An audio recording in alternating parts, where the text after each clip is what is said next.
ও দিদি, তোমার ছেলেটা এমন বোকা হলো কেন গো? রোজ এসে দোকানে দাঁড়িয়ে থাকে, কি লাগবে জিজ্ঞেস করলে শুধু বোকার মতো হাসে। আমাদের কি কি লাগে তা তুমি জানো না? কম দিন ধরে তো আর তোমার দোকান থেকে মালপত্র নেই না। ও বাবা, তুমি তো দেখি আমার উপরেই রাগ দেখাচ্ছ। আমি তো আর ভগবান না যে তোমার ছেলের চাঁদ বদন দেখেই বুঝে যাব কখন কি লাগবে। এত বড় ছেলে, একেবারে হাঁদা। শোনো রতন, বাকিতে মাস কাবারি মাল দাও, তাই বলে আমাদের কিনে নাওনি যে যা খুশি তাই বলবে আমার ছেলেকে। মাসের প্রথমে ওর বাবা টাকা পাঠালেই তো সব শোধ করে দেই। আহারে, তাই আমি কত ধন্য হয়ে যাই। নেহাতি দোকানের পাশে বাড়ি, তাই না করতে পারি না। 3 মাস, বুঝলে, 3 মাসের টাকা বাকি আছে এখনো।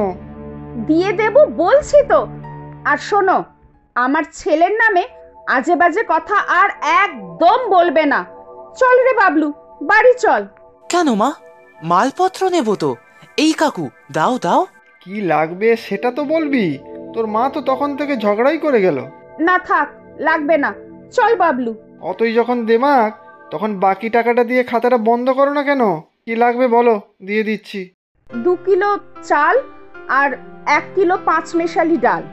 খিচুড়ি হবে? এই দুটো জিনিস তুই মনে করে বলতে পারলি না রে বাবলু, আদারাম কোথাকার। তুমি তো জানোই রতন, ছোটবেলা থেকে বাবলুর একটু ভুলো মন, তাও ওকে ওকে বলে যাচ্ছ। তুমি যতই ধামাচাপা দাও দিদি, তোমার এই বাবলু কিন্তু আর 5টা বাচ্চার মতো না।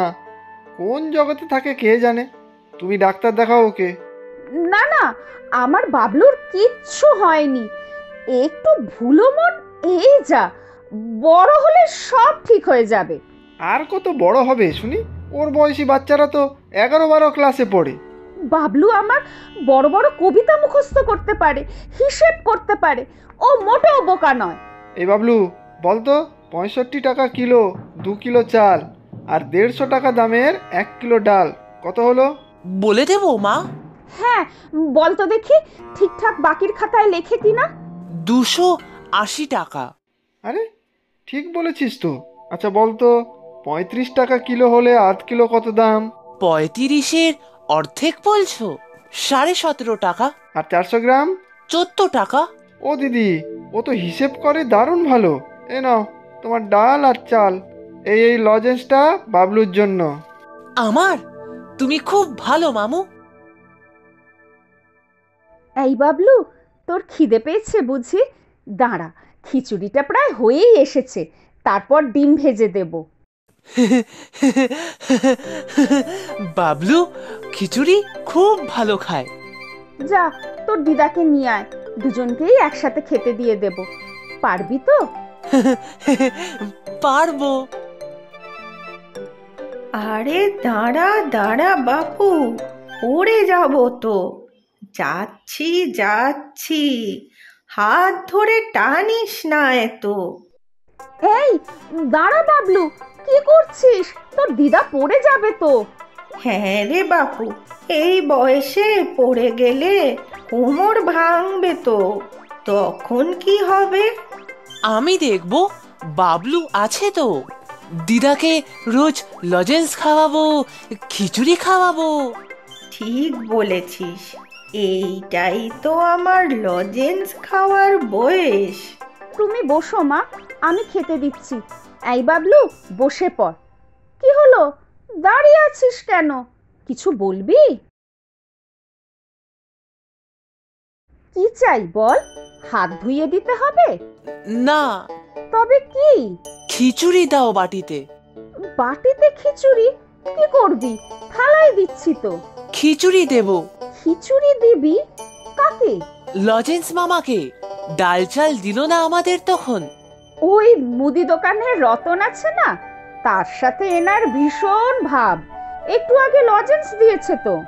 ভালো মামা, খুব ভালো মামা। আচ্ছা দিচ্ছি বাটিতে, একটু ডিম ভাজাও দিয়ে দিচ্ছি। তুই পারবি তো নিয়ে যেতে?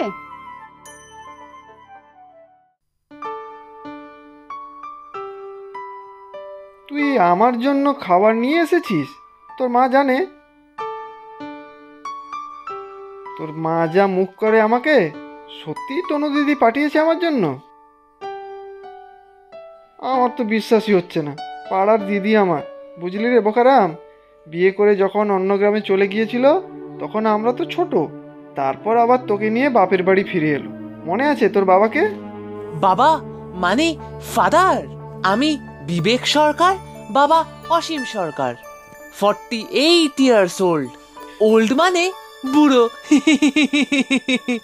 আমি 15 ইয়ার্স ওল্ড, 15 বছরের বুড়ো। সত্যি রে, তোর জন্যই তো শুনেছি তোর বাবা আর মায়ের মধ্যে ঝগড়া। তোকে নাকি কোন হোস্টেলে দিয়ে দেবে বলেছিল তোর বাবা। তনু দিদি তাই তোকে নিয়ে এখানে চলে এসেছে। তোর বাবা মাসে মাসে শুধু টাকা পাঠায়। বাটি দাও, মা বলেছে। তুই যা, আমি পরে এই বাটি দুটো ধুয়ে তোর মাকে দিয়ে আসবো। সত্যি তোর জন্য দুঃখ লাগে রে বাবলু। বাবাটা শুনেছি কত বড় চাকরি করে, আর তোদের কি অবস্থা এখন। জামাই ফোন করলো রে তনু? দুদিন আগে কথা হয়েছে, বাবলুর কথা জিজ্ঞাসা করছিল। তোদের দুজনের মধ্যে যে কি হলো, মাঝখান থেকে বাবলুটা বাপের স্নেহ আদর থেকে বঞ্চিত হলো। আমি তো সব করছি মা, চেষ্টা তো করছি কিছুর যাতে অভাব না হয়। তা করছিস, কিন্তু বাবার ছত্রছায়া না থাকলে কি আর বাচ্চা মানুষ করা যায়? সে কথা আমি মানি না। আজকাল অনেক মেয়ে একার হাতে সব কিছু করছে, সন্তান মানুষ করছে। তা করছে, তবে বাবলু তো শুধু তোর একার নয়, তারও তো সন্তান। বাবলুর ভালো মন্দ দেখার তো তারও অধিকার আছে। তুমি তো জানো মা, ডাক্তার যখন বলল বাবলুর বুদ্ধির বিকাশ স্বাভাবিকের থেকে কম, সে তো আমি এখনো মানতেই পারি না। একটু ভুলো মন, এই যা। আমি তো যথাসম্ভব পড়াশোনা শেখাচ্ছি, স্কুলেও তো যাচ্ছিল এখানে। এই স্কুলে অন্য বাচ্চাদের সাথে ও পারবে কেন বল? সবাই খেপায় ওকে। তোকে ডেকেও তো হেডমাস্টারও বলেছিল ওকে আলাদা স্কুলে ভর্তি করতে। তুমিও এমন বলছো মা? আলাদা স্কুল মানে তো সব পাগলের স্কুল। আমার ছেলে পাগল নাকি? না না, ও পাগল নয় মা। আরে পাগলি, ছি ছি, এ কেমন কথা? আমাদের বাবলু পাগল হতে যাবে কেন? কেন, জামাই বলেছিল না কি যেন বলে, কি রোগ, বুদ্ধি পাকে না? অটিজম। আমাকেও বাবলুর বাবা বারবার করে বলতো স্পেশাল স্কুলে ভর্তি করতে, কিন্তু আমি পারবো না মা। বাবলুকে ছেড়ে থাকতে আমি পারবো না। দেখেছো বাবলু কেমন কবিতা বলতে পারে, অঙ্কের হিসেব করতে পারে। সব শেখাবো আমি ওকে, সব শেখাবো। ওরে বাবলু, হিসাব কর দেখি। 40 টাকা করে 5 কিলো আটা, 60 টাকা করে 3 কিলো চাল, 120 টাকার তেল, 10 টাকার বিস্কুট, 30 টাকার চা। কত হলো? 540 টাকা। 540। সত্যি রে বাবা, মুখে মুখে কত তাড়াতাড়ি হিসেব করতে পারিস রে তুই। আচ্ছা এবার চল, কাল বড় বাজার থেকে যে মালপত্র পাঠিয়েছে তার একটা হিসেব করে ফেলি। আবার হিসেব করব? বলো বলো বলো ভালো মামা, বলো। বলছি রে, হিসেব করতে তোর খুব মজা লাগে তাই না? তারপর চল তোদের বাড়ি যাব। খালি বাটি দুটো ফেরত দিতে হবে তো। একটা বাটিতে তোর জন্য লজেন্স ভরে দেব, আর অন্য বাটিতে তনু দিদির জন্য খেজুর। বলো বলো, হিসেব বলো, হিসেব বলো। আচ্ছা আচ্ছা বলছি। তোমরা দুজন কি ঠিক করলে ভালো করে বলো তো। আমি তো চাই তনু আর বাবলুকে নিয়েই থাকতে, কিন্তু তনু তো কিছু শুনতেই চায় না। আমি তো তোমাকে বারবার বলেছি যে আমার বাবলু পাগল নয়, ওকে আমি পাগলের স্কুলে কিছুতেই দেব না। কেন বোকার মতো কথা বলছো বলো তো? স্পেশাল স্কুলে পড়লে বাবলু ওদের মতো করে শিখতে পারবে, ভবিষ্যতের জন্য তৈরি হবে। এগুলো মোটেও পাগলের স্কুল নয়, তবে বিশেষ স্কুল। ওকে কোনো আশ্রমিক স্কুলে পাঠালে আমার মতে সবচেয়ে ভালো হতো।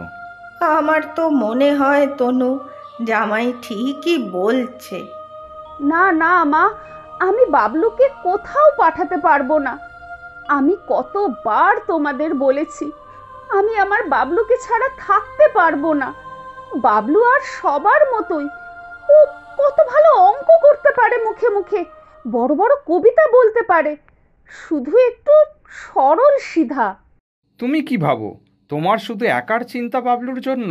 আমিও তো ওর বাবা, ওর ভালো মন্দের চিন্তা আমারও আছে।